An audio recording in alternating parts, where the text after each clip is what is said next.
तुम्हें आखिरकार पेन समझ आने लगा है? जब तक तुम खुद उस पेन को महसूस नहीं करते, तुम किसी और के पेन को समझ नहीं पाओगे। और अगर उन्हें समझ भी जाओ तो तुम कभी उनसे सहमत नहीं हो पाओगे। अध्याय 6 हेरफेर। मेरी आधी बची हुई जिंदगी एक शिनिगामी की आंखों के लिए। सिर्फ किसी के चेहरे को देखना और उसका नाम जान लेना। यह तो बहुत अच्छा होगा। रियुक, तुम्हारा यह सौदा नामंजूर है। मैं एक अपराध मुक्त यूटोपिया बना रहा हूं, जिस पर मैं लंबे समय तक भगवान की तरह शासन करने की योजना बना रहा हूं। अगर तुम्हारा सौदा मेरी जिंदगी बढ़ा सकता तो मैं सोचता, लेकिन अगर यह उसे घटाने वाला है तो इसमें सोचने जैसा कुछ नहीं। तुम्हें यह पहले से पता होना चाहिए था, रियुक। हाँ, मैं बस यह बताना चाहता था कि ऐसा सौदा मौजूद है, बस इतना ही। पहले इसे साफ कर देना चाहता था, क्योंकि मैं बाद में कोई "तुमने मुझे बताया नहीं" वाली शिकायत नहीं सुनना चाहता। वैसे तुम कभी भी यह सौदा कर सकते हो जब तक तुम्हारे पास डेथ नोट है। लाइट, पहले साफ कर देना चाहते थे? ऐसे में तुम्हें यह बात मिलते ही बता देनी चाहिए थी, या नोटबुक के "कैसे इस्तेमाल करें" वाले हिस्से में लिख देनी चाहिए थी। यह थोड़ी देर से नहीं हुआ। हालांकि मैं एक शिनिगामी हूं, वह मुझसे कभी नहीं डरा और न ही मेरी चापलूसी करने की कोशिश की। और ऐसी बातों पर वह मुझे पूरी तरह से कठिन समय देता है। रियुक, ओह, हाँ, लाइट, तो और कोई बात है जो तुम्हें पहले से बतानी चाहिए थी, शिनिगामी रियुक। मैं और कोई नियम या सौदे के बारे में बाद में नहीं सुनने वाला, ठीक है? रियुक, नहीं, बस इतना ही। शायद। लाइट, अगर मैं तुम्हारे पंख ले सकता, तुम्हारी आंखों की जगह, तो मैं शायद इस सौदे पर गंभीरता से विचार करता। पंख होना और आसमान में अपनी इच्छा से उड़ना, यह तो भगवान जैसा है ना? यह एक सपना है जो इंसानियत ने प्राचीन काल से देखा है। रियुक, अफसोस। लाइट, यह अफसोस की बात है। मैं मजाक कर रहा था, रियुक। अगर तुमने पंख उगाए और उड़ने लगे तो लोग तुम्हें देख लेंगे। पुलिस तुम्हें सिर्फ इसी वजह से पकड़ लेगी। फिर भी अगर मैं आंखों और पंखों के सौदे करता रहा तो अगले पल मैं खुद एक असली शिनिगामी बन जाऊंगा। यह भी काफी दिलचस्प होगा। रियुक, चिंता मत करो, लाइट। बिना यह सब किए भी तुम पहले ही एक बेहतरीन शिनिगामी हो। लाइट, लेकिन मुझे तुम लोगों के साथ मत जोड़ो। खैर, जो तुमने कहा उससे लगता है कि मैं इन दिनों ज्यादातर शिनिगामी से ज्यादा मेहनत कर रहा हूँ।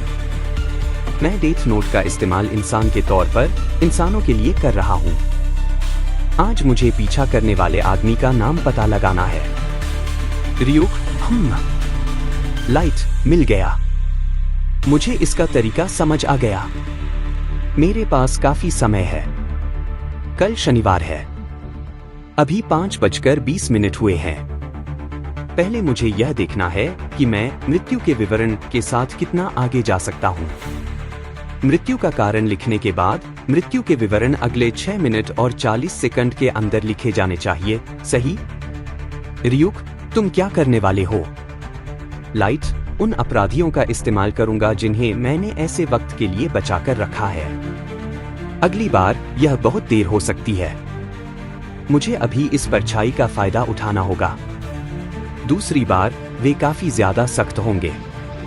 अगर जो आदमी मेरा पीछा कर रहा है यह मान ले कि मैं निर्दोष हूं, तो कुछ समय तक मेरी जांच नहीं होगी। फोन बज रहा है। हेडक्वार्टर्स, हाँ, मैं बोल रहा हूं।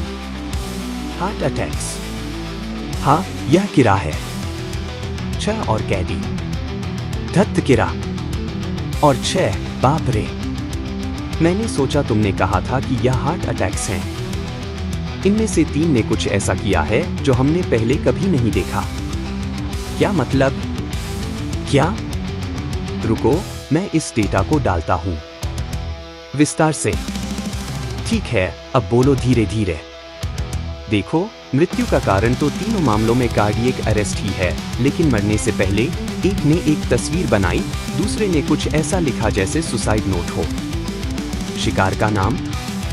ठीक है, मासाकी शिरामी। हाँ। अरे, वह आग लगाने वाला, हाँ, जिसने 13 लोगों को उनके घरों में मार डाला। हाँ।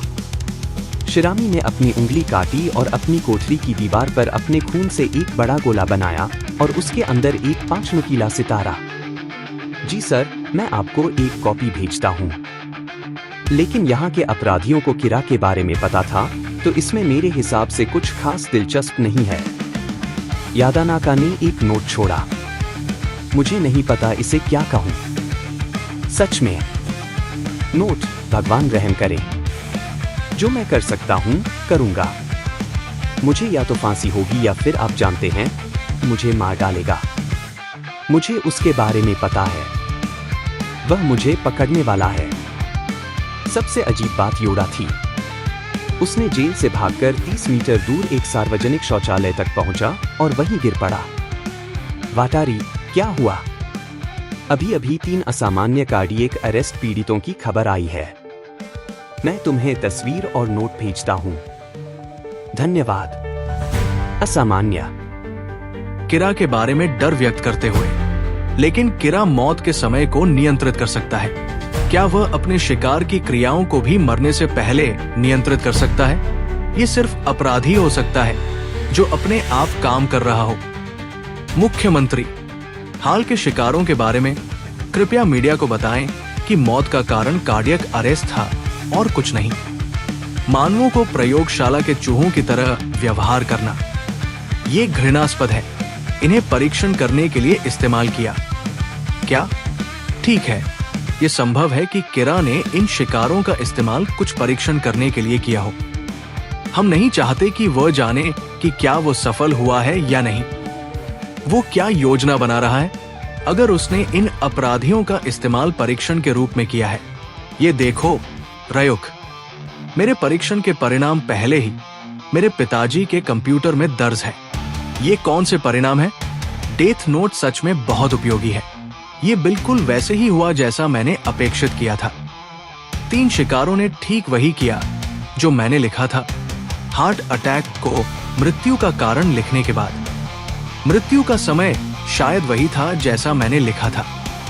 एक आदमी भागकर सबसे नजदीकी टॉयलेट में गया, जैसे मैंने नोटबुक में लिखा था। दूसरे आदमी ने ठीक वही चित्र खींचा जो मैंने नोटबुक में खींचा था, अपनी कोठरी की दीवार पर। तीसरे आदमी ने वही नोट छोड़ा जो मैंने अपने नोटबुक में लिखा था। यह शारीरिक रूप से असंभव है कि जो व्यक्ति जापान की जेल में 5:08 बजे था, वो फ्रांस में 6 बजे मर जाए। तो ये नहीं हुआ और वो बस हार्ट अटैक से मर गया। मैंने लिखा था आज शाम 6 बजे फ्रांस में एफिल टावर के सामने मर जाएगा।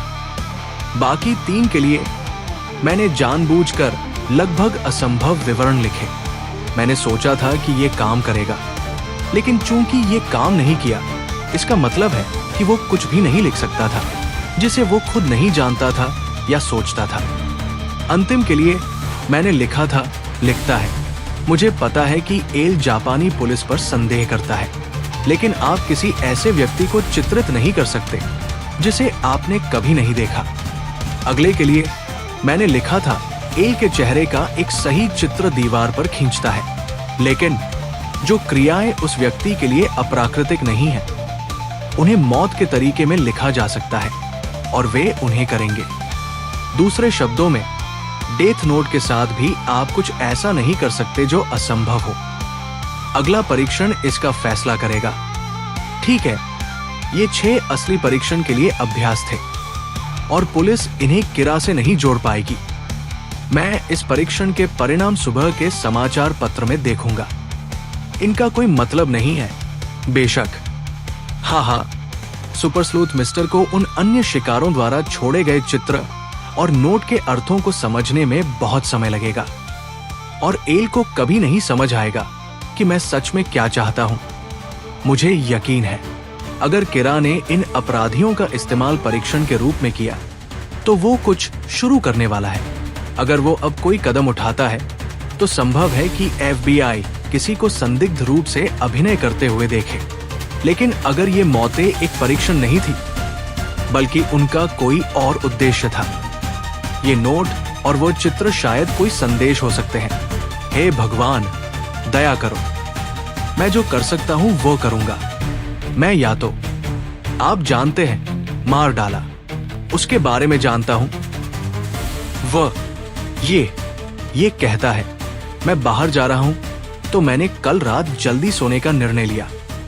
तुम शनिवार को इतनी जल्दी क्यों उठे हो? लाइट, क्या तुम्हारे परीक्षण का परिणाम आया? सुविधा स्टोर लुटेरा कर्मचारी द्वारा चाकू से मारा गया। चोरी मर्डर केस में वांछित अपराधी। पुलिस ने कर्मचारी को आत्मरक्षा में अभिनय करने के रूप में मुक्त कर दिया। घटना स्टोर के सुरक्षा कैमरे में रिकॉर्ड हुई। ये देखो, ये ठीक वैसे ही हुआ जैसा मैंने लिखा था। अब उम्मीद है कि वो आज मुझे फिर से फॉलो करेगा। मुझे यकीन है कि वो करेगा। सप्ताहांत में मुझे केवल छाया देने का कोई मतलब नहीं है, और फिर मेरे छुट्टियों के दिनों में मुझे देखने की कोई बात नहीं है। वो मुझे तब तक क्लियर नहीं कर सकता जब तक वो ऐसा नहीं करता। मैं इस आदमी का इस्तेमाल करूंगा जिसे मैंने कल रात समाचार में देखा था। नशेड़ी जिसने एक बैंक को लूटने की कोशिश की और नाकाम रहा। उसने एक टेलर और 2 ग्राहकों को गोली मारी जबकि वो बचने की कोशिश कर रहा था।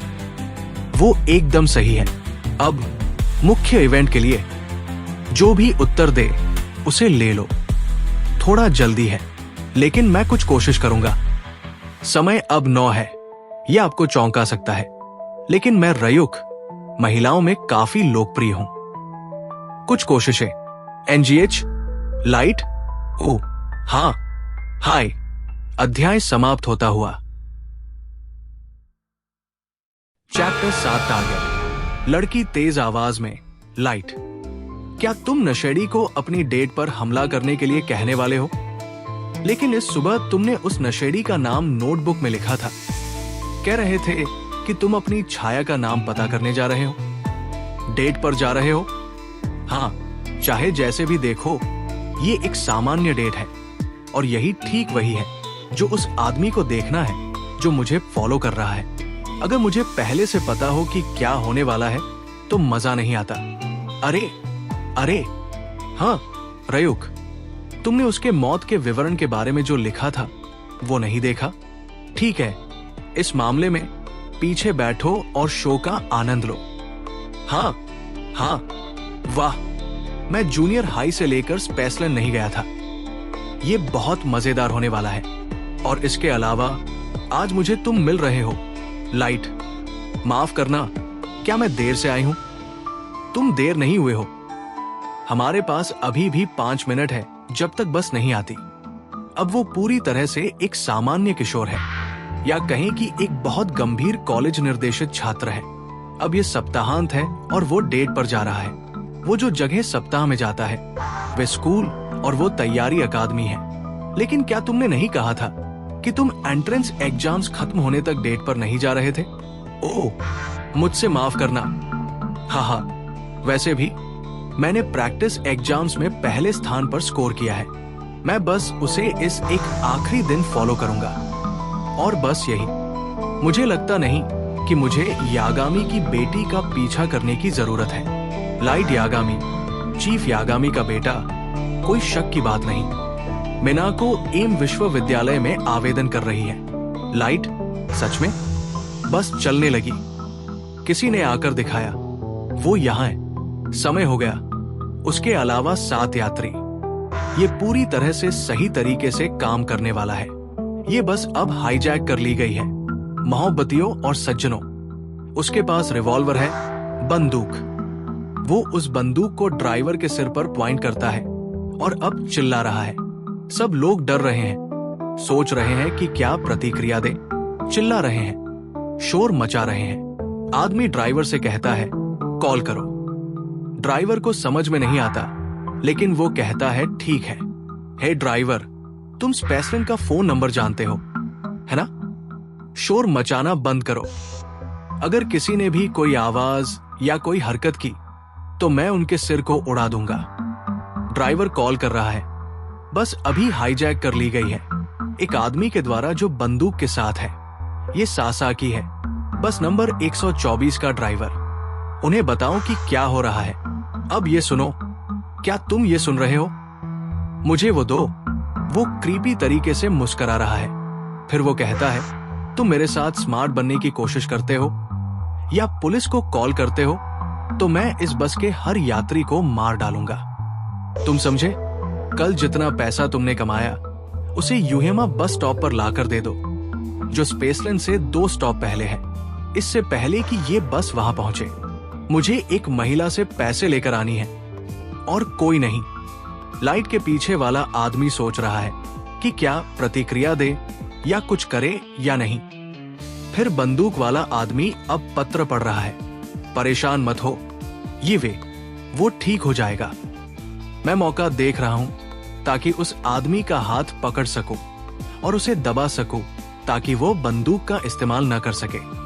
मेरे पिताजी एक डिटेक्टिव हैं और उन्होंने मुझे ऐसी आपात स्थितियों में क्या करना है ये सिखाया है। वो आदमी छोटा और कमजोर दिख रहा है। मुझे यकीन है कि मैं उसे नियंत्रित कर सकता हूं। नहीं, ये बहुत खतरनाक है, मुझे इसे संभालने दो। जैकेट वाला आदमी अब योजना बना रहा है और लाइट से बात कर रहा है। ठीक है, हम बात कर सकते हैं अगर हम अपनी आवाजें नीचे रखें। वो हमें बस की आवाज से नहीं सुनेगा। ये ठीक है, रूड होने का मतलब नहीं है, लेकिन तुम्हारी थोड़ी सी एक्सेंट है। तुम जापानी नहीं हो, है ना? क्या तुम्हारे पास कुछ है जो ये साबित कर सके कि तुम हाईजैकर के साथी नहीं हो? नहीं, मैं अमेरिकन हूं। मेरी मां जापानी है। ये एक सामान्य अभ्यास है।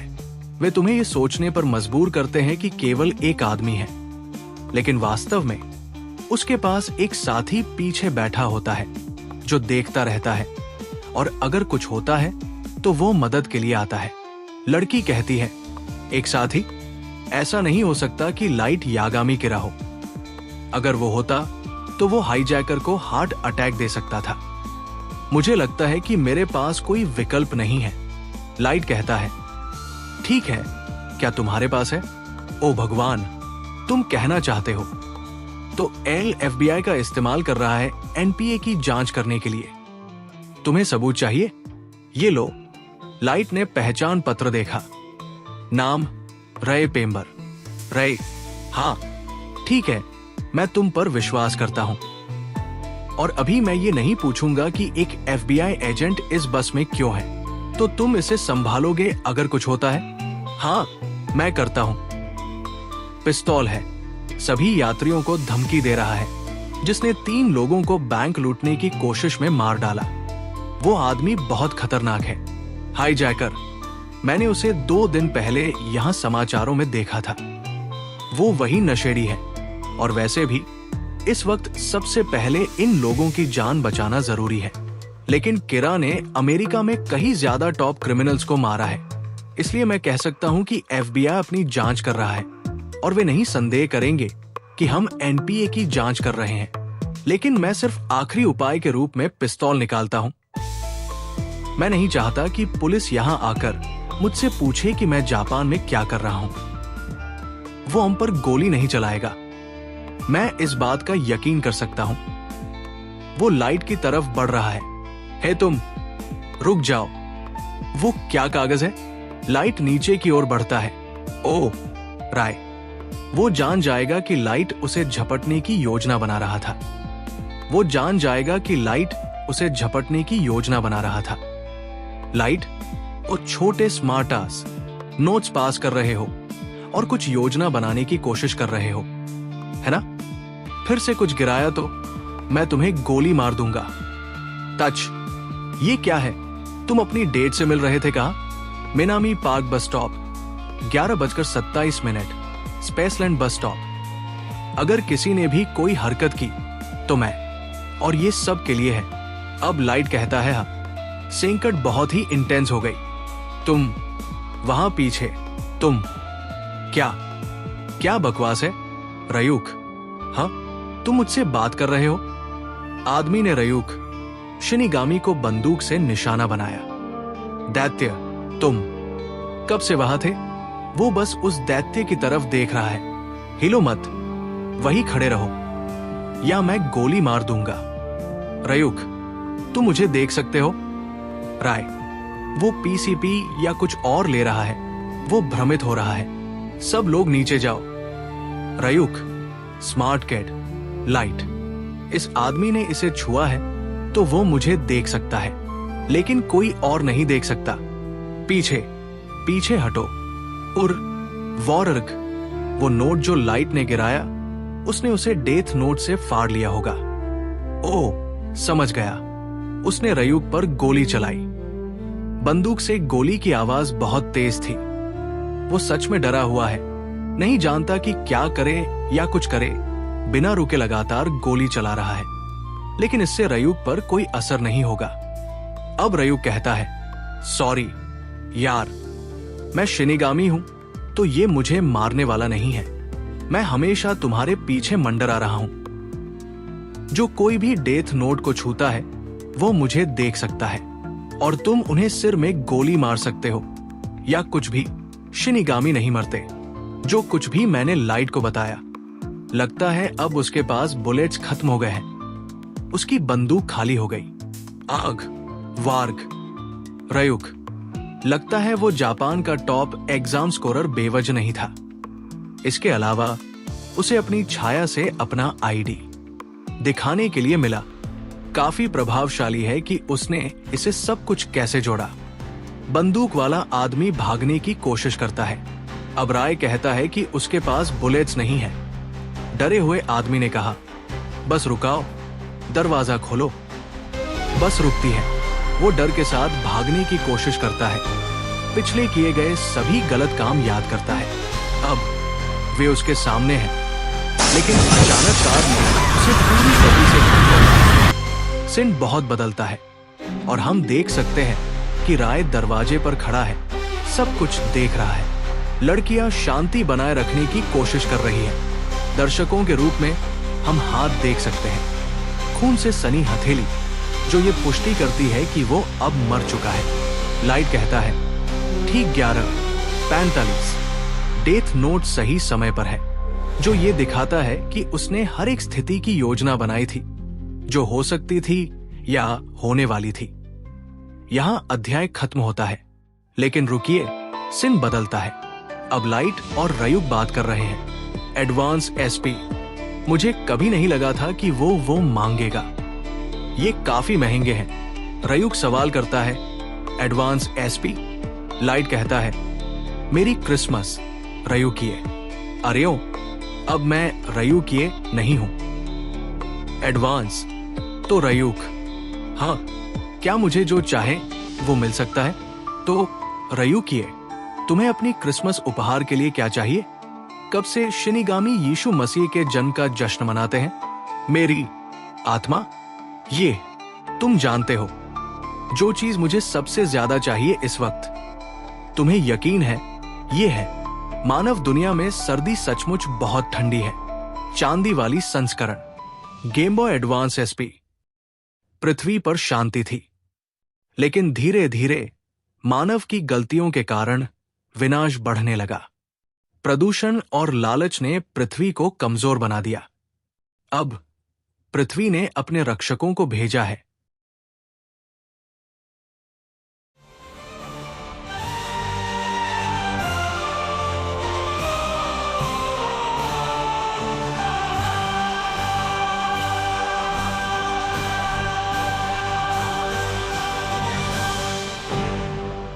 डेथ नोट अध्याय 8 खंड 2। अध्याय सड़क किनारे हुई एक दुर्घटना से शुरू होता है। बस ड्राइवर मदद के लिए बुला रहा है, जबकि राय पेम्बर सतर्कता से बाहर निकलता है। लाइट रुकी हुई बस से शांत होकर बाहर आता है। राय उसके पास आता है और धीमी आवाज में बताता है कि वो एक बहुत ही गुप्त मिशन पर जापान में है, और जापानी पुलिस भी इसमें शामिल है, जिसमें लाइट के पिता भी हैं। लाइट समझ जाता है और उसे भरोसा दिलाता है कि वो उनसे मिलने के बारे में किसी को नहीं बताएगा। इस संक्षिप्त बातचीत के बाद राय पुलिस के आने से पहले ही जाने का फैसला करता है, क्योंकि वो घटनास्थल पर पहचाना नहीं जाना चाहता। लाइट उसे जाते हुए देखता है और अपने विचारों को छिपाकर रखता है। सब कुछ बिल्कुल योजना के अनुसार हुआ है। वो नहीं चाहता कि पुलिस को पता चले कि वो एक FBI एजेंट के संपर्क में था। अगर उसके पिता को पता चलता तो एल को भी जल्द ही खबर मिल जाती। राय को साफ तौर पर लाइट पर कोई संदेह नहीं है और अधिकारी इस घटना को एक साधारण दुर्घटना मानेंगे। बस स्पेसलैंड की ओर अपना रास्ता फिर से शुरू करती है। कोई जोर देकर कहता है कि पुलिस के सवालों से निपटने के बजाय उन्हें अपनी योजना के अनुसार दिन जारी रखना चाहिए। रयुक ये सुनकर हंसता है कि लोग संकट में अप्रत्याशित रूप से कितने सख्त हो सकते हैं, और लाइट एक सूखी मुस्कान के साथ जवाब देता है। दृष्टिकोण बदलता है। राय अपनी इमारत में प्रवेश करता है, अपना एक्सेस कार्ड स्वाइप करता है और अंदर कदम रखता है जहां एक महिला उसका इंतजार कर रही है। वो उसे धीरे से ग्रीट करती है। वो जानबूझकर शांति से अपना ब्लेजर उतारता है और थकान से भारी होकर सोफे पर बैठ जाता है। वो उसका अध्ययन करती है और पूछती है कि क्या कुछ हुआ। वो उसे बताता है कि वो एक बस अपहरण में फंस गया था, जिसे एक ऐसे आदमी ने अंजाम दिया था जिसने कुछ दिन पहले एक बैंक लूटने की कोशिश की थी। वो पुष्टि करता है कि जब ये घटना हुई तब वो उस बस में था। अपहर्ता आखिरकार कूद गया और एक कार से टकरा गया। राय का मानना है कि वो आदमी मर गया, लेकिन वो घटनास्थल पर नहीं रुका क्योंकि वो इसमें शामिल नहीं होना चाहता था। वो हिचकिचाती है, फिर पूछती है कि क्या ये वास्तव में एक संयोग था कि राय वहां था। उसे लगता है कि वह एक संभावित संदिग्ध का पीछा कर रहा था और एक अपराधी उसके ठीक सामने मर गया। राय एक सीमा बनाता है। वो उसे याद दिलाता है कि वो एक उत्कृष्ट FBI एजेंट थी, लेकिन वो यहाँ उसकी मंगेतर के रूप में है और कुछ नहीं। वो अब ब्यूरो के साथ नहीं है। उसने वादा किया था कि वो इसमें शामिल नहीं होगी या ऐसा कुछ भी नहीं करेगी जिससे वो खतरे में पड़ जाए। ये शर्तें थी। वे इसलिए आए थे ताकि वे उसके माता पिता से मिल सके। वो पीछे हट जाती है, इसे आदत का एक परिणाम कहती है और माफी मांगती है। वो नरम पड़ जाता है और उसे कहता है कि इसे बहुत मुश्किल से न ले। एक बार जब उनका परिवार होगा तो वो इतनी व्यस्त हो जाएगी कि वो भूल जाएगी कि वो कभी एक एजेंट थी। वो उसे अपनी तेज दिमाग का उपयोग अभी किसी और चीज के लिए करने के लिए कहता है, जैसे ये पता लगाना कि वो अपने भविष्य के ससुराल वालों पर एक अच्छा प्रभाव कैसे डाल सकता है। उनका तनाव एक छोटी सी हंसी में बदल जाता है। फ्रेम लाइट के घर पर चला जाता है। लाइट एजेंट के बारे में रयुक से बात करता है। अब जब वो एजेंट का नाम जानता है तब भी वह इसे लिखने से पहले लगभग एक हफ्ते इंतजार करने का इरादा रखता है। उससे मिलने के तुरंत बाद कार्रवाई करना मूर्खतापूर्ण होगा। एजेंट को दूसरों की जांच करने और दूरी बनाने देना बेहतर है। लाइट केवल तभी नाम लिखने की योजना बनाता है जब उसने जापान में काम कर रहे सभी FBI एजेंटों के नामों और चेहरों की सूची देख ली हो। इस बीच वो हिरासत में लिए गए एक अन्य अपराधी का उपयोग करके एल की भी जांच करेगा। ये परीक्षण करेगा कि एल कैसे प्रतिक्रिया करता है। दृश्य एल के निवास पर बदल जाता है।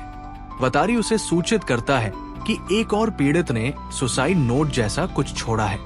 एल स्कैन करने के लिए कहता है। संदेश में मृत्यु के देवताओं का उल्लेख है। एल इस संभावना पर विचार करता है कि किरा ये सुझाव देने की कोशिश कर रहा है कि शिनिगामी मौजूद है। वो वतारी को निर्देश देता है कि वो पुलिस को सभी जेलों पर कड़ी नजर रखने के लिए सतर्क करे। इस तरह के और नोटों की उम्मीद करते हुए एक हफ्ते से समय आगे बढ़ता है। रिपोर्टें सामने आती हैं। कई प्रांतों में FBI एजेंटों की मौत हो गई है, सभी दिल के दौरे से। गिनती और स्थान सटीक है। रैंकों में सदमा फैल जाता है। शवों पर मिले नोटपैड से पता चलता है कि वे राष्ट्रीय पुलिस एजेंसी की जांच कर रहे थे। FBI से तुरंत संपर्क करने के आदेश दिए जाते हैं। वतारी एक संपर्क स्थापित करता है। FBI निदेशक एल को सूचित करते हैं कि जापान में 8 एजेंटों के मरने की पुष्टि हो गई है और वो बाकी लोगों तक नहीं पहुंच पा रहा है। निदेशक का मानना है कि किरा ने उन्हें मार डाला। एल पूछता है कि क्या किसी के पास सभी 12 एजेंटों के चेहरे और नाम थे। निदेशक कहते हैं कि कल तक केवल उनके पास थे। एजेंटों के नामों और तस्वीरों के लिए एक अनुरोध आया था ताकि वे समन्वय कर सकें। उन्होंने पूरी फाइल ईमेल अटैचमेंट के रूप में भेज दी थी। ये सच्चाई सामने आती है। किरा निश्चित रूप से एजेंटों में से एक के संपर्क में रहा होगा और उसने किसी तरह वो फाइल देख ली होगी। निदेशक बताते हैं कि कई एजेंटों ने एक ही जानकारी मांगी थी, इसलिए उन्होंने मान लिया कि ये एक समन्वित निर्णय था। उन्होंने फाइल सीधे पहले 4 को भेजी और उनसे कहा कि वे इसे दूसरों को भेज दें। अंत में सभी एजेंटों के पास फाइल थी। एल का तर्क है कि अगर किरा मौत से पहले की क्रियाओं को नियंत्रित कर सकता है तो उसने साझा करने की श्रृंखला को पूरा करने के लिए मजबूर किया होगा और फिर उन्हें मार डाला होगा। इसके बाद निदेशक एक अंतिम प्रहार करते हैं। एफबीआई जापान में अपनी जांच समाप्त कर देगी। वो नोट करते हैं कि किरा ने संयुक्त राज्य अमेरिका में कई अपराधियों को मार डाला है, लेकिन जब से एल ने किरा के स्थान को टोक्यो के आसपास के कांटो क्षेत्र तक सीमित कर दिया है, मौतें जापान में केंद्रित हो गई हैं। जापानी पीड़ित अपराधी हैं, लेकिन एफबीआई ने अच्छे एजेंट खो दिए हैं, परिवार वाले लोग। निदेशक को राजनीतिक नतीजों का सामना करना पड़ता है और उन्हें अपने जीवन का डर है क्योंकि वह एक सार्वजनिक व्यक्ति है। ब्यूरो पीछे हट रहा है।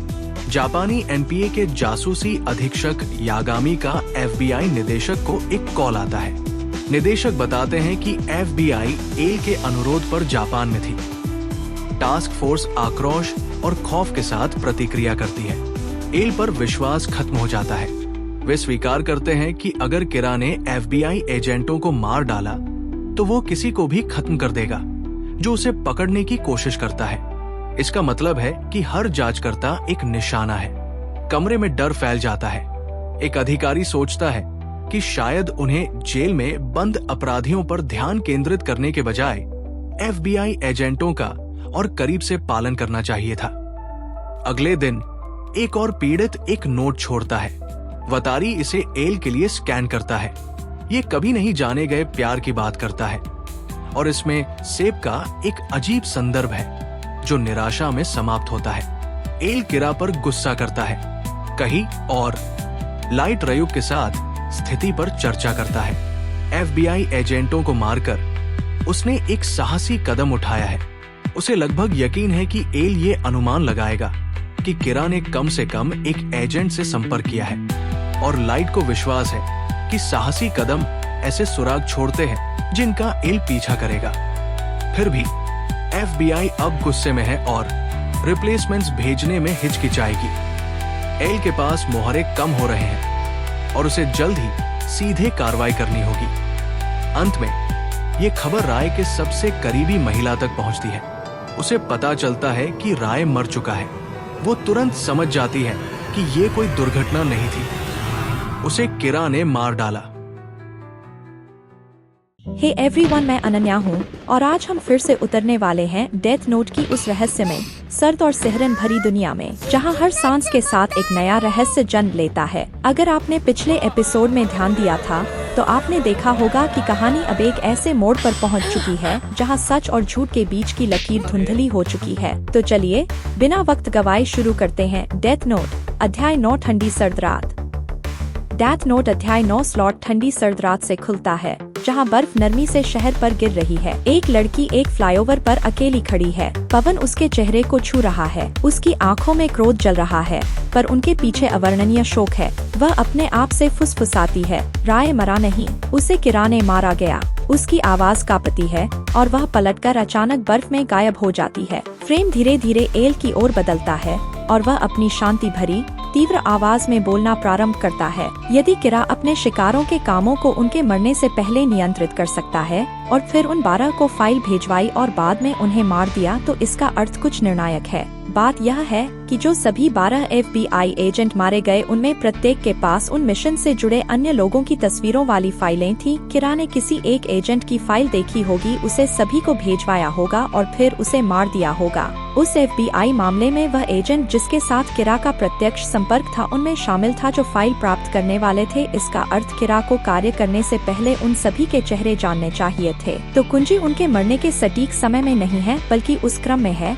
जिसमें उन्होंने फाइल प्राप्त की। दृश्य लाइट के आवास की ओर बदलता है जहां यागामी परिवार पूरा रात्रि भोज के मेज पर बैठा है। लाइट का पिता गला साफ करता है और वार्ता आरंभ करता है। सोइचिरो कहता है, बैठक किस लिए है? क्या हम कुछ नया जश्न नहीं मना रहे हैं? अभी तो नववर्ष भी नहीं आया है।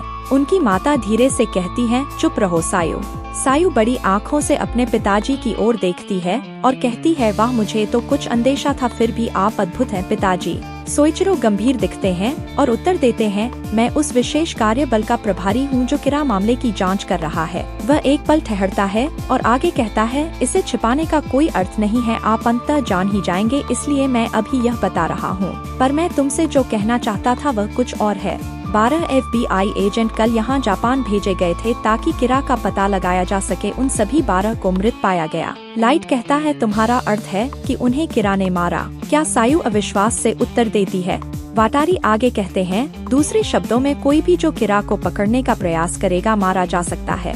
हौसल कम है, बहुत से मेरे जासूस इस मामले को छोड़ रहे हैं और किसे दोष दें, वे अपनी जान की चिंता करते हैं। जब हम ऐसे निर्दयी और निर्दयी हत्यारे से निपट रहे हैं तो मैं उन्हें रहने के लिए मजबूर नहीं कर सकता। सायु शीघ्र बोलती है, तो तुम भी छोड़ दो पिताजी, यदि वह तुम्हें मारने की कोशिश करे तो क्या होगा? उनकी माता चिंता से जोड़ती है, वह सही कह रही है, तुम्हारा जीवन तुम्हारे करियर से अधिक मूल्यवान है, तुम्हें केवल त्याग पत्र देना चाहिए। नहीं, मैं इस मामले को अंत तक देखूंगा, मैं बुराई के आगे नहीं झुकूंगा। सायु धीरे से कहती है, पिताजी। वाटारी की पत्नी चिंता से कहती है, प्रिय। लाइट मौन बैठा सिर नीचे है। एक पल के लिए कमरे में चुप्पी छा जाती है, फिर वह धीरे से उठता है और अपने पिता की ओर देखता है। मुझे तुम पर गर्व है पिताजी, तुम बिल्कुल सही हो, यदि तुम्हारे साथ कुछ हुआ तो पिताजी। कमरे पर ठंडी दृढ़ता छा जाती है और लाइट अचानक उठ खड़ा होता है। शब्द उसके मुंह से बर्फ में तराशी कसम की तरह निकलते हैं। मैं देखूंगा कि किरा को मृत्यु दंड मिले, मैं इसकी कसम खाता हूँ। वह मेज से दूर जाता है, उसके कदम भारी हैं। दरवाजा जोरदार धमाके के साथ बंद होता है, जैसे हवा से ऊष्मा खींच ली गई हो। लाइट दूर निकलता है और दरवाजा जोर से बंद करता है। एक छोटी सी आवाज उसके पीछे पुकारती है। आश्चर्य से सभी की नजरें द्वार पर टिक जाती हैं। माँ! लाइट! परिवार एक साथ मुड़ता है। लाइट पीछे नहीं देखता, वह सीढ़ियाँ चढ़ना आरंभ कर देता है। प्रत्येक कदम उसके शांत संकल्प की ओर एक मौन पलायन है। सभी लोग द्वार की ओर मुड़ते हैं। लाइट सीढ़ियाँ चढ़ना आरंभ करता है। रयुक पीछे से बोलता है। सीढ़ी की परछाइयों से रयुक आलसी आनंद के साथ टिप्पणी करता है। उसकी आवाज कब्रिस्तान की सूखी हवा सी है। रयुक! वह एक अकादमी पुरस्कार के लायक था। लाइट बिना रुकावट आगे बढ़ता रहता है, पीछे मुड़े बिना उत्तर देता है। उसकी आवाज स्थिर है, लगभग सामान्य, पर इसमें उस ठंडी गंभीरता का भार है जो वह चाहता है। लाइट, तुमको बधाई देनी होगी, तुमने मुझे कल भी चौंका दिया थे उन FBI एजेंटों को मारने के तरीके से। कट सीन शहर प्रकाश और गर्मी निगल लेता है और दृश्य भूमिगत खुलता है, जहां मानव भीड़ प्लेटफॉर्म के किनारों पर दबाव डाल रही है। फ्लोरोसेंट लाइटें दूर और शुष्क गूंज रही हैं। दृश्य परिवर्तन। शिंजुकू स्टेशन भूमिगत। लाइट अंधेरे किनारे में खड़ा है, चेहरों को गुजरते हुए लक्ष्यों की तरह देख रहा है। उसकी परछाई परछाइयों में से एक है। प्लेटफॉर्म भीड़ों से भरा हुआ है। लाइट भीड़ को देखते हुए छाया में खड़ा है। वह भीड़ को ऐसे देखता है जैसे कोई परिणामों की गणना करता हो, समय की तरह। लाइट, वाह, यह बहुत सारे लोग हैं, क्या तुम इसे यहीं करोगे? एक आवाज उत्तर देती है, चिकनी और आत्मविश्वासी। यह एक ऐसी बुद्धि के ठंडे प्रयोग उजागर करती है जो मृत्यु को प्रयोगशाला की तरह देखती है। किरा, मैंने पिछले 6 दिनों में बहुत अनुसंधान और प्रयोग किए, अब तुम परिणाम देखोगे। लाइट एक शब्द से प्रतिक्रिया देता है, जिज्ञासा अविश्वास में बाटी हुई। लाइट, प्रयोग। स्पष्टीकरण आता है, चिकित्सकीय और सटीक। यह एक विधि प्रकट करती है जो इच्छा को कागज और नाम के माध्यम से क्रिया में बदल देती है।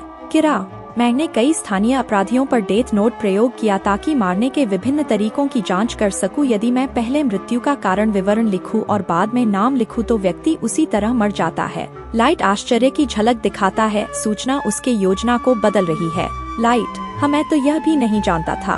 कदम प्लेटफॉर्म पर गुजरते हैं। राय दिखाई देता है, भीड़ में चलते हुए फंदा उसके चारों ओर कसता जा रहा है। राय दृश्य में आता है, लाइट उसे ढूंढता है और शांति से अपनी जैकेट के पीछे छिपता है। लाइट दूरी घटाता है, एक शिकारी की भांति आखिरी फासला समेटते हुए। लाइट वहाँ है। वह राय के पीछे कदमताल करता है, सावधानी से सटीकता से फिर सामने आकर रास्ता रोक देता है, जैसे संसार ने उन्हें अकेला कर दिया हो। लाइट राय का पीछा करता है, दूरी से फिर पास आकर उसका मार्ग रोकता है। लाइन एक तलवार है, लाइट बिना दया के उसे दे देता है, एक धमकी जो न्यायाधीश की हथौड़ी की अंतिमता रखती है। लाइट राय पेनबर, यदि तुम मुड़ोगे तो मैं तुम्हें मार दूंगा। वह दोहरा देता है, कान में बर्फ की बूंद जैसा फुसफुसाता हुआ। लाइट मैं किरा हूँ, यदि तुम मुड़ते हो या अपने झोले में हाथ डालते हो या कुछ भी करते हो मैं तुम्हें तुरंत मार दूंगा। राय जम जाता है, भीड़ ध्वनि की दीवार में धुंधला हो जाती है, मान्यता और भय उसके चेहरे पर छाया की तरह गुजरते हैं। राय जम जाता है, उसका भाव बदलता है, उसकी सांस अटकती है, आवाज किसी स्मृति में घंटी बजाती है, एक परिचित सिहरन जो मिटने से इनकार करती है। राय हे प्रभु, यह आवाज मुझे पहले भी सुनाई दी है। लाइट पास आता है, शहर की हलचल उनके चारों ओर सिमटती है, जब तक केवल कदमों की खरोंच और स्थानक की मंद गूंज बजती है। वह राय पर निश्चल दृष्टि ठोकता है, जैसे भाग्य की रेखाएं पढ़ रहा हो, शांत ऐसा व्यक्ति जो इस क्षण का 1000 बार अभ्यास कर चुका हो। पहले मैं तुम्हें यह प्रमाण दूंगा कि मैं वास्तव में किरा हूँ। वह धीरे धीमी चाल से पास के चाय घर की ओर इशारा करता है, मानो प्रदर्शनी का अंतिम टुकड़ा दिखा रहा हो। वहाँ उस चाय घर को देखो, सामने वाला चश्मा पहने जो कर्मचारी है वह 2 मिनट में मरेगा। राय का घबरा कर चेहरा फटता है, उसके शब्द बनने से पहले ही भय झलक उठता है। वह अविश्वास और रोकने की इच्छा के बीच लड़खड़ाता है। तुम मुझे रोक नहीं सकते। लाइट अडिग रहता है, उसकी आवाज सधे हुए निश्चय जैसी है, मानो निर्णय पहले ही सुनाया गया हो। पर वह पुरुष कई महिलाओं के साथ बलात्कार कर चुका है, पर प्रमाण न होने से उसे दंडित नहीं किया जा सका। वह समाज के लिए खतरा था और दंड का अधिकारी था। लाइट की दृष्टि में कोई क्षमायाचना नहीं, केवल ठंडी औचित्य है जो घाव पर बर्फ की तरह जमती है। यह दुख की बात है, पर मैंने सोचा कम से कम एक प्रदर्शन तुम्हें मुझ पर विश्वास दिलाने के लिए पर्याप्त होगा। वह अपनी आंखें संकीर्ण करता है, मानो बच्चे को संसार का एक सरल नियम समझा रहा हो। मुझे लगता है तुमने यह एल से सुना होगा, इसलिए तुम संभवतया पहले से ही जानते हो, पर मैं किसी को तब तक नहीं मार सकता जब तक मुझे उसका मुख नहीं पता होता। राय निगलता है, सेकंड तार जैसी पतली होती जाती है, उनके चारों ओर भीड़ बेग पर चलती है और कोई अन्यत्र लिखित तकदीर एक अभिन्न बिंदु पर कसती जाती है। लाइट के चेहरे पर एक ठंडी नियंत्रित मुस्कान चमकती है। वह पास आता है, स्थानक की हलचल फीकी पड़ जाती है, जब तक केवल उसकी आवाज और भीड़ का गूंज शेष रह जाता है। पर इसका यह भी अर्थ है कि मैं यहाँ हमारे चारों ओर जितने भी लोग हैं उन सभी को मार सकता हूँ। यदि तुम कोई अनुरोध करना चाहो आगे करो, मैं उनके लिए मार डालूंगा। राय के हाथ कांपते हैं, वह निगलता है, शब्द गले में अटकते हैं। रुको, इतना काफी था, मैं तुम पर विश्वास करता हूँ। लाइट की आवाज क्रूर पर गणनाशील नरमी से ढलती है। वह राय को देखता है, मानो किसी वस्तु की तरह जीवन का वजन तौल रहा हो। बेशक मुझे लगता है कि तुम्हारे लिए किसी प्रिय को खोना अजनबियों के मरने से कहीं अधिक कठिन होगा। खैर देखो, मैंने किसे बंधक बनाया है। राय के चेहरे पर सदमा चमकता है। तुमने उसे बंधक बना लिया है। लाइट अपना सिर स्थिर झुकाता है। अडिग सही है, मैंने तुम्हारा अध्ययन किया है और यदि तुम मेरे बताए अनुसार एक छोटा सा भी भिन्न कदम उठाते हो तो मैं उसे और तुम्हारे पूरे परिवार को भी मार डालूंगा और तुम्हें भी निस्संद। राय झपकता है, घबराया हुआ समय खरीदने का प्रयास करता है। ठीक है, मैं क्या करूं? लाइट एक लिफाफे में हाथ डालकर उसे मापी हुई शांति के साथ आगे बढ़ाता है। तुम अपने साथ अपना संगणक रखे हुए हो न? क्या उसमें जापान के सभी FBI एजेंटों की फाइल है? राय मजबूरी से अपनी आवाज में उज्ज्वलता डालता है, भय छुपाने का प्रयास करता है। मैं हमेशा अपना संगणक साथ रखता हूँ, हाँ, पर मेरे पास ऐसी कोई फाइल नहीं है। लाइट लिफाफा और निकट सरकाता है, उसकी आंखें कभी राय से हटती नहीं। तो फिर इस लिफाफे को ले लो। राय कांपते हुए उंगलियों से खोलता है। लाइट न्यायाधीश की तरह निर्देश देता है, इसके अंदर जो संचार यंत्र है उसे निकालो और कान में वह कानफून लगा लो। राय शब्द पढ़ता है, आश्चर्यचकित। एक प्रेषण ग्रहण यंत्र। लाइट एक प्रयोग के उपकरण का वर्णन करते हुए ठंडे भाव से समझाता है, यह व्यवहार में एक दूरभाष के समान है, पर इसके साथ कोई संचार अभिलेख नहीं रहेगा और जब तक हम पास पास रहेंगे यह भूमिगत होने पर भी काम करेगा। वाह वाकई। राय की आंखें अन्य सामग्री पर टिकती हैं। ये लिफाफे क्या हैं? लाइट ट्रेन के मानचित्र और यात्रियों की धारा की ओर इशारा करता है। अब यामानोटे रेखा पर चढ़ो। दिशा का कोई अर्थ नहीं है। लाइट की दृष्टि तीक्ष्ण होती है, चेतावनी शांत शब्दों के भीतर छिपी होती है। मैं पास से तुम्हें देख रहा रहूंगा, केवल एक बिंदु पर अपना ध्यान केंद्रित रखना, जब तुम ट्रेन पर हो तो भी यही करना। यह नियम एक ठंडे विधान के समान रख देता है। कभी मत भूलना कि मैं किसी भी समय तुम्हें मार सकता हूँ। राय कुर्सी की तलाश में आस लगाए इधर उधर देखता है। दरवाजे के पास एक कोना सीट ले लो। लाइट की आवाज कठोर और अंतिम है। यदि दोनों कोना सीटें भरी हों तो तब तक प्रतीक्षा करो जब तक वे खाली न हों। फिर लाइट उस निर्णायक परीक्षण की ओर बढ़ता है, निर्देशों में छुपा जाल। अब एक प्रश्न है, यदि तुम्हारा उत्तर उससे बहुत अलग हुआ जो मैं सुनने की अपेक्षा कर रहा हूँ, तो जिस महिला से तुम प्रेम करते हो वह मर चुकी होगी। वह आगे झुकता है ताकि शब्द पत्थर की तरह गिरे। जापान में कितने FBI एजेंट हैं और वे कैसे संगठित हैं? उत्तर धीमी आवाज में दे ट्रांसीवर में। राय मजबूरी से अपनी आवाज नीचे करता है, आशा पर भरोसा करता हुआ। मैंने सुना है 4 दल हैं, कुल 12 एजेंट। लाइट एक बार संतोषजनक सिर हिलाता है, फिर अगला आदेश देता है। ठीक है, अब फोन करो किसी ऐसे से जो तुम्हारे से नीची रैंक का हो, अपने दूरभाष से। राय अपने दूरभाष की ओर हड़बड़ा कर पहुंचता है। आज्ञाकारी, सुनिश्चित करो कि मैं ट्रांसीवर पर बातचीत सुन सकूं। लाइट का स्वर बात वहन नहीं करता। उसे कहो तुम जानना चाहते हो इस मिशन के लिए जापान में मौजूद सभी एजेंटों के नाम और चेहरे और एक फाइल तुरंत अपने संगणक पर भेजने को कहो। वह भयावह शर्त बिना संवेदना जोड़कर कहता है, यदि मुझे उससे अलग कुछ भी सुनाई दिया तो तुम्हें मार दिया जाएगा।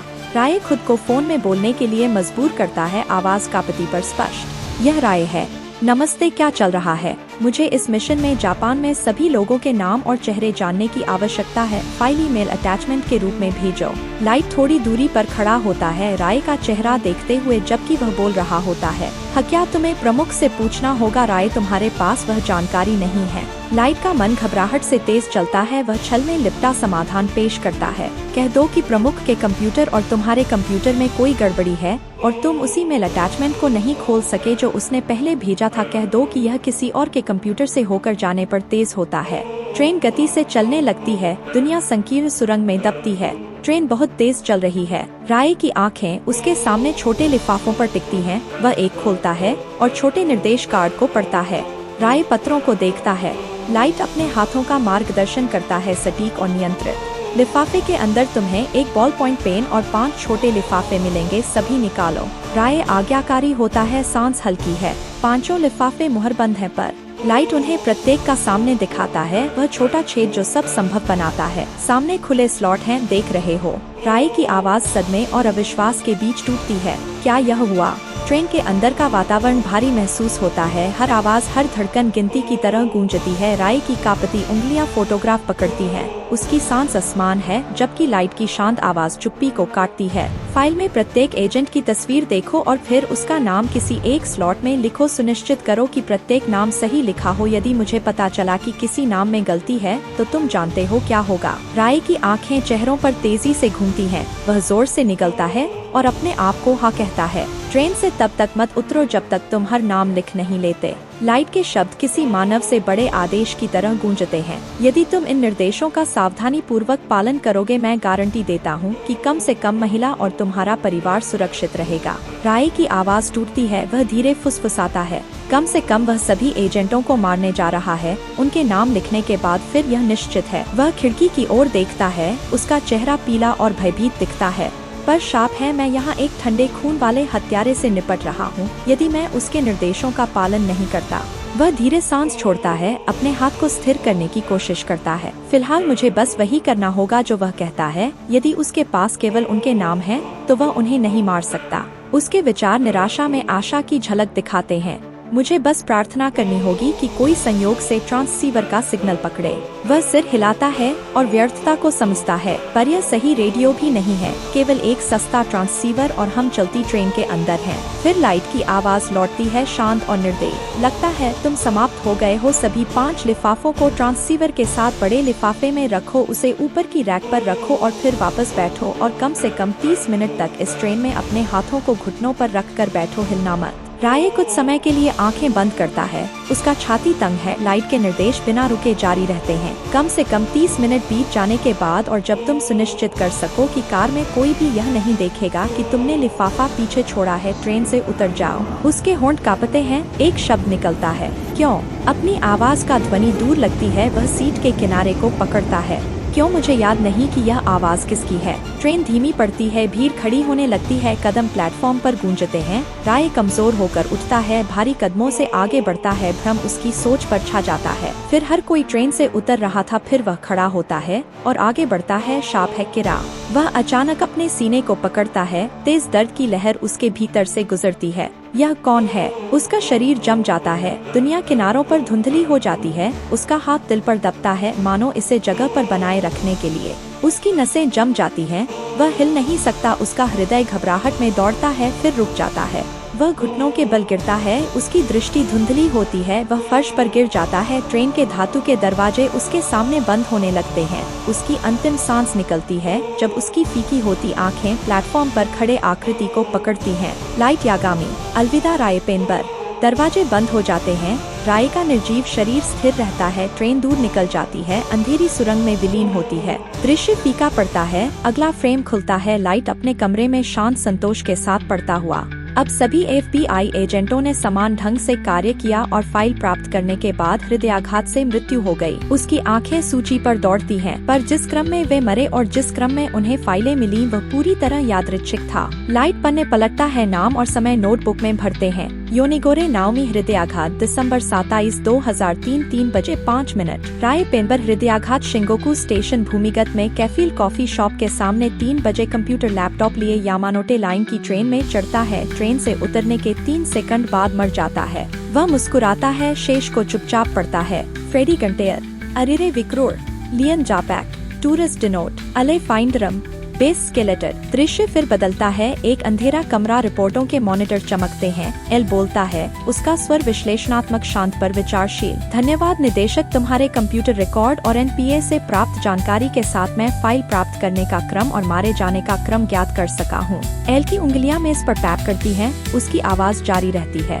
किरा, मुझे यकीन है तुमने इसे जितना संभव था नियंत्रित किया, पर यदि मेरी तर्कसंगता सही है तो एजेंटों को फाइल प्राप्त करने का क्रम महत्वपूर्ण सुराग है। तुम पहले प्राप्त करने वालों में से किसी एक के संपर्क में थे।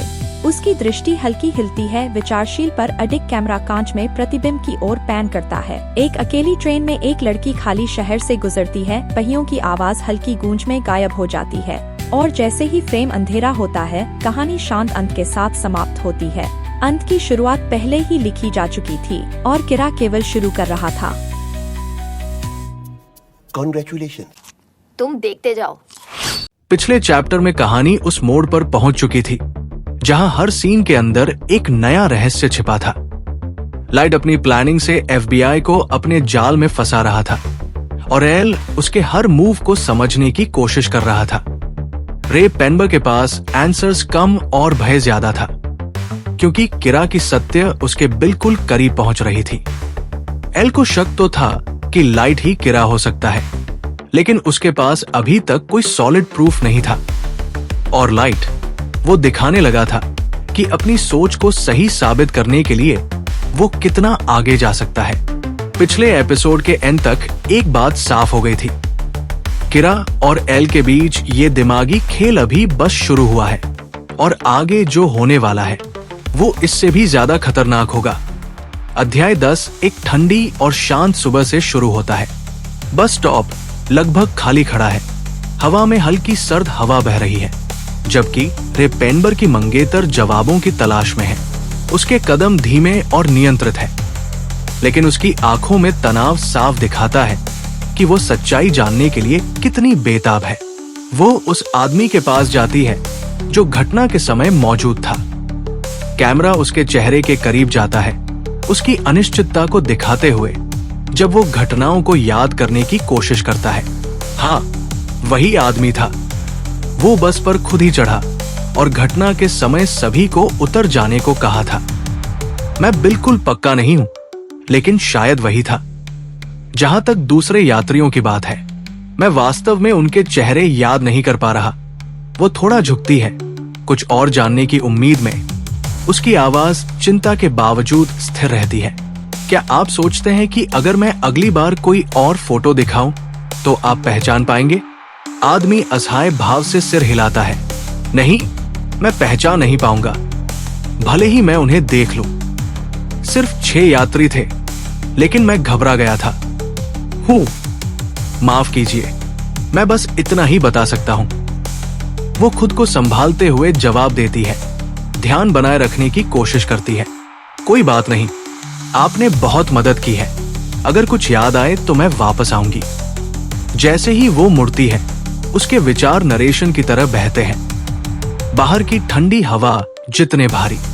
अगर मेरी थ्योरी सही है तो उन 6 यात्रियों में से एक किरा हो सकता है, और अगर ऐसा है तो वो इस बस स्टेशन के आसपास कहीं रहता होगा। दृश्य एक शांत कट के साथ बदलता है। ठंडे बस स्टॉप से लाइट यागामी के गर्म घर के अंदर पहुंचता है। कैमरा परिचित लिविंग रूम में स्थिर होता है, जहां रयुक लाइट के पीछे खड़ा है, उत्सुकता और मनोरंजन के मिश्रण के साथ उसे देख रहा है। घर का शांत वातावरण इस बढ़ते तूफान से बिल्कुल अनजान है। लाइट की मां पुकारती है, उसकी आवाज सन्नाटा तोड़ते हुए। लाइट, सयू, यहां आओ और सर्दियों की सफाई में मदद करो।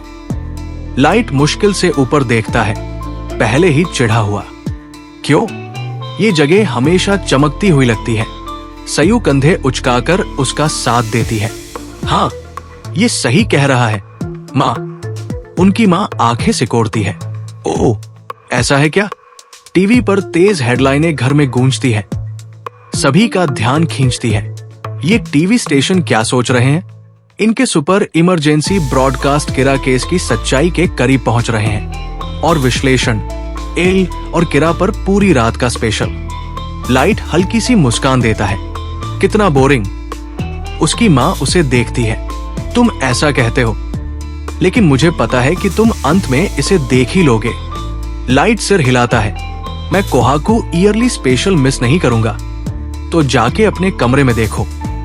सयू कूदकर बोलती है, असल में मैं बॉब सैप बनाम अकेबोनो की फाइट देखने वाली हूं।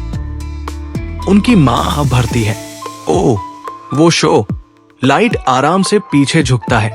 अरे, मेरे लिए इमरजेंसी न्यूज रिपोर्ट रिकॉर्ड कर देना। ठीक है। सयू मुस्कुराती है। मुझे पता था कि तुम इसे देखने वाले हो। उनकी मां हल्की डांट जारी रखती है, और अब हमारा मेहनती कॉलेज स्टूडेंट डिनर तक परीक्षा की तैयारी करेगा। रयुक धीरे से हंसता है, जबकि लाइट खुद से बुदबुदाता है। ऐसा लगता है जैसे मैं कोई सिटकॉम देख रहा हूं। लाइट फिर मां की ओर मुड़ता है। ओह हाँ, पापा कहाँ है? वो रुकती है, चेहरा नरम पड़ जाता है। उन्होंने कहा था कि वे घर नहीं आएंगे क्योंकि पुलिस वालों को न्यू ईयर ईव नहीं मिलता। सयू मुट्ठियां भींचती है। सब किरा की वजह से। पिछले साल न्यू ईयर पर पापा घर थे। मुझे उस किरा से नफरत है। लाइट धीरे से जवाब देता है, हाँ, पुअर डैड। जैसे ही ये शब्द खत्म होते हैं, दृश्य अचानक बदलता है। तनाव से भरे हेडक्वार्टर में कमरे के अंदर पुलिस अधिकारी चुपचाप खड़े हैं, और चीफ भारी आवाज में बोलते हैं, जैसा कि आप सभी जानते हैं, हमें किसी भी पल किरा द्वारा मारा जा सकता है। FBI के सदस्यों की हत्या इस बात का प्रमाण है कि वह किसी को भी मार देगा जो उसके खिलाफ खड़ा हो। इसमें अपराधी भी शामिल है। इसलिए अपने परिवार और अपने दोस्तों के बारे में पहले सोचें। अगर आप किरा जांच से इस्तीफा देना चाहते हैं तो आप ऐसा कर सकते हैं। कमरा और शांत हो जाता है। जो भी छोड़कर जाएगा उसे कोई डिमोशन नहीं दिया जाएगा। मैंने आपके पुनर्नियुक्ति आदेश वाइस डायरेक्टर को दे दिए हैं, लेकिन जो कोई भी किरा को रोकने के लिए सब कुछ दांव पर लगाने को तैयार है। मैं मीटिंग से वापस आऊंगा, तब 5 बजे यहाँ मौजूद रहें। समय बीतता है और शाम हो जाती है। वतारी एक फाइल हाथ में लिए स्पेशल इन्वेस्टिगेशन रूम की ओर बढ़ता है। दरवाजे पर लिखा चमकता है, TL special investigation headquarters for criminal victim mass murder case.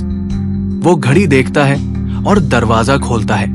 अंदर सिर्फ कुछ अधिकारी बचे हैं। उनमें से एक बोलता है, वेलकम बैक चीफ।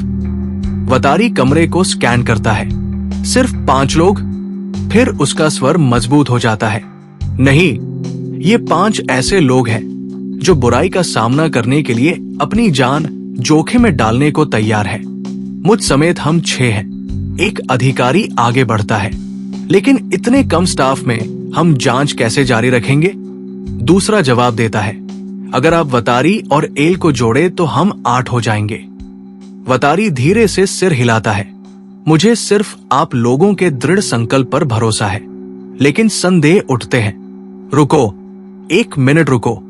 एल कह रहा है कि वो हम पर भरोसा करता है, लेकिन हम एल पर भरोसा नहीं कर सकते। एक अधिकारी मेज पर हाथ पटकता है। एल, हम किरा को पकड़ने के लिए तैयार हैं, चाहे हमारी जान ही क्यों न चली जाए। हम सब समझते हैं कि इसका मतलब क्या होता है, लेकिन तुम हमें आदेश देते रहते हो बिना खुद सामने आए। हम तुम्हारे बिना भी किरा का पीछा करेंगे।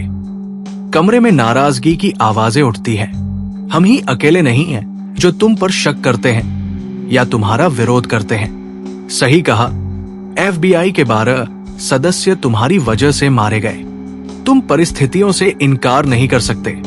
कुछ क्रिमिनल साइकोलॉजिस्ट कहते हैं कि एल ही किरा है। उनका दावा है कि एल की कई पर्सनैलिटीज हैं। दूसरा अधिकारी आरोप जोड़ता है, जिसने FBI को कार्रवाई के आदेश दिए थे वो एल था, और सारे FBI एजेंट यही आते समय मारे गए। एल ही एकमात्र व्यक्ति था जो उनकी पहचान जानता था। सिर्फ इतना ही नहीं, हो सकता है उसने अब तक सब कुछ खुद ही रचा हो। तनाव और बढ़ जाता है। ये तथ्य कि वो कभी अपना चेहरा दिखाए बिना हर केस हल कर लेता है, इस थ्योरी को और मजबूत करता है। अगर तुम सच में किरा को पकड़ने के लिए हमारे साथ मिलकर काम करना चाहते हो, तो हेडक्वार्टर आकर हमारे साथ काम करो। हाँ, अगर तुम सामने आकर हमारे साथ काम करोगे तो सबके लिए चीजें आसान होंगी। फिर बोलता है, जैसा कि मैंने पहले कहा, मुझे सिर्फ आप लोगों पर भरोसा है। वो वतारी की ओर मुड़ता है। वतारी, हाँ, लैपटॉप टीम की ओर घुमा देता है। स्क्रीन पर एक संदेश दिखाई देता है, हम 8 लोगों के बीच होने वाली बात को कृपया गुप्त रखें। अधिकारी आगे झुकते हैं। है क्या? अब क्या होने वाला है? एक नया संदेश दिखाई देता है, मैं उन 6 लोगों से मिलना चाहूंगा जिन पर मुझे भरोसा है, जितनी जल्दी हो सके। हमारी मुलाकात या मिलना, या हम क्या करने वाले हैं, इस बारे में किसी से बात मत करना जो अभी इस कमरे में नहीं है। इसमें NPA के लोग, आपके परिवार और आपके दोस्त भी शामिल हैं। कृपया NPA बिल्डिंग छोड़ दें ताकि आप ये चर्चा कर सकें कि क्या आप ऊपर कई बातों की कसम खा सकते हैं और क्या आप मुझ पर भरोसा कर सकते। जो लोग इस जांच में मेरे साथ काम करने के लिए तैयार हों, वही वापस कमरे में आए, और फिर मैं इस कंप्यूटर में हमारी मुलाकात के लिए आगे की शर्तें भेजूंगा। एक अधिकारी तुरंत उठ खड़ा होता है। मैं एल के साथ मिलकर काम करने की बात भूलना पसंद करूंगा और अकेले ही जांच जारी रखूंगा। जिस तरह से वो काम करता है, हमें किसी नकली आदमी के साथ भी काम करना पड़ सकता है जो खुद को एल कह रहा हो। दूसरा अधिकारी सिर हिलाता है। नकली? ये मुमकिन है, लेकिन एक आदमी शांत स्वर में बोलता है, खैर, मैं एल पर भरोसा करता हूं और विश्वास है कि इस मामले में हमें उसकी मदद की पहले से ज्यादा जरूरत है। बहस जारी रहती है। क्या? ताकि वो हमें इस्तेमाल कर सके और हम उन FBI एजेंटों की तरह खत्म हो।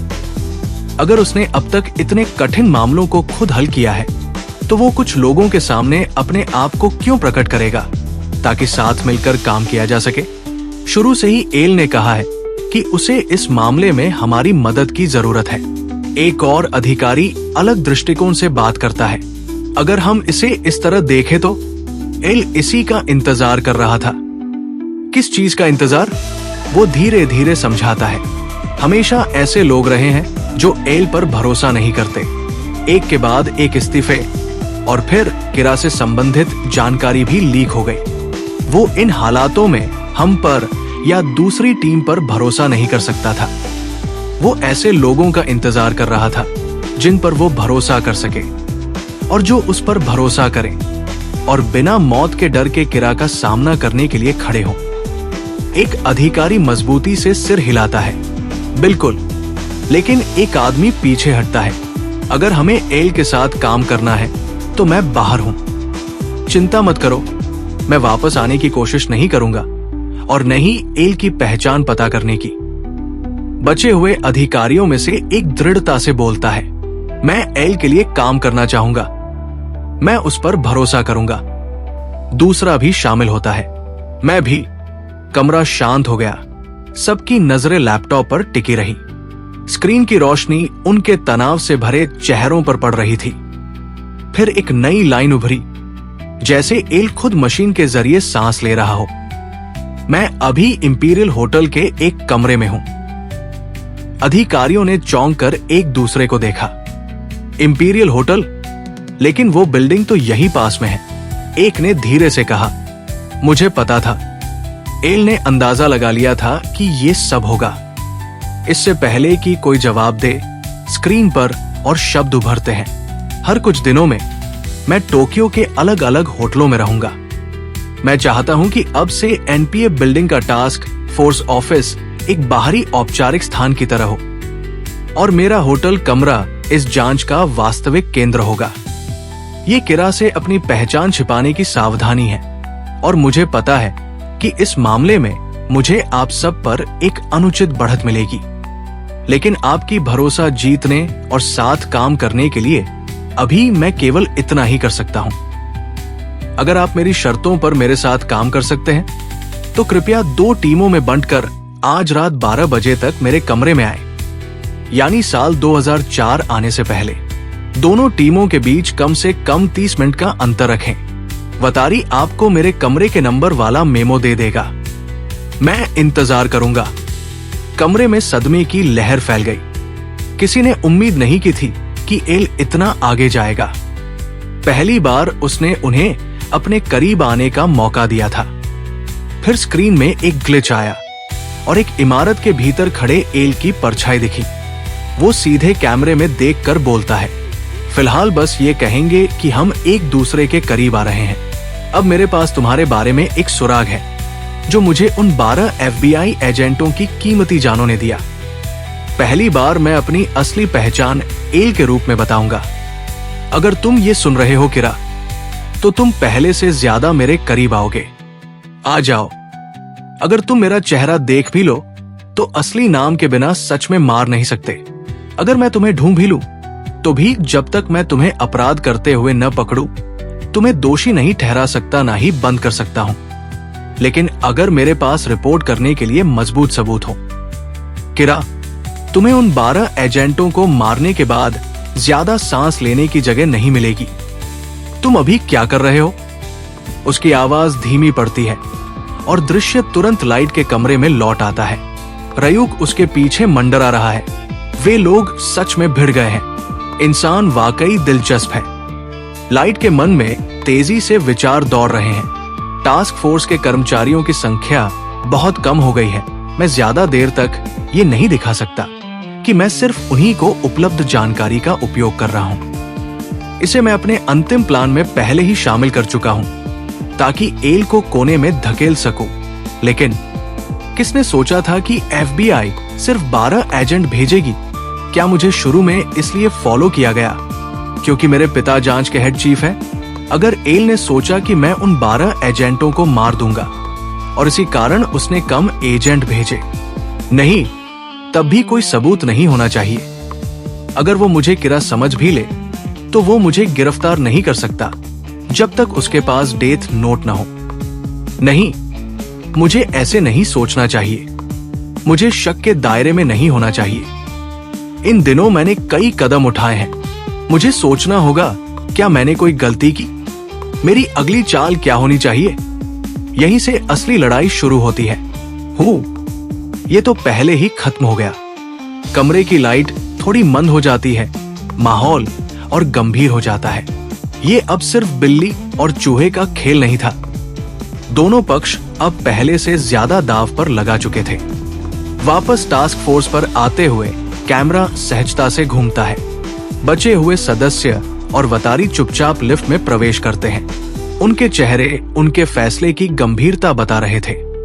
वे एल से आमने सामने मिलने जा रहे थे। लिफ्ट ऊपर जाती है, लेकिन आधे रास्ते में रुक जाती है। एक हल्की क्लिक की आवाज आती है। स्क्रीन पर एक नया संकेत दिखाई देता है। दरवाजा खुलता है। वतारी और मात्सुदा बाहर आते हैं। वे एक साधारण दरवाजे के सामने रुकते हैं। माहौल में तनाव ठोस रूप ले चुका था। मात्सुदा ने निगल कर कहा, एल इस दरवाजे के पार है। वतारी ने दरवाजे पर हल्की दस्तक दी। अंदर से शांति भरी आवाज आई, मैं तुम्हारी प्रतीक्षा कर रहा था, अंदर आओ। दरवाजा धीरे धीरे खुलता है और वे दुनिया के महानतम जासूस की उपस्थिति में कदम रखते हैं। वो क्षण जो इस जांच की पूरी गति बदल देने वाला था। और इसी कदम के साथ लाइट और एल के बीच की असली जंग आधिकारिक रूप से शुरू हो गई।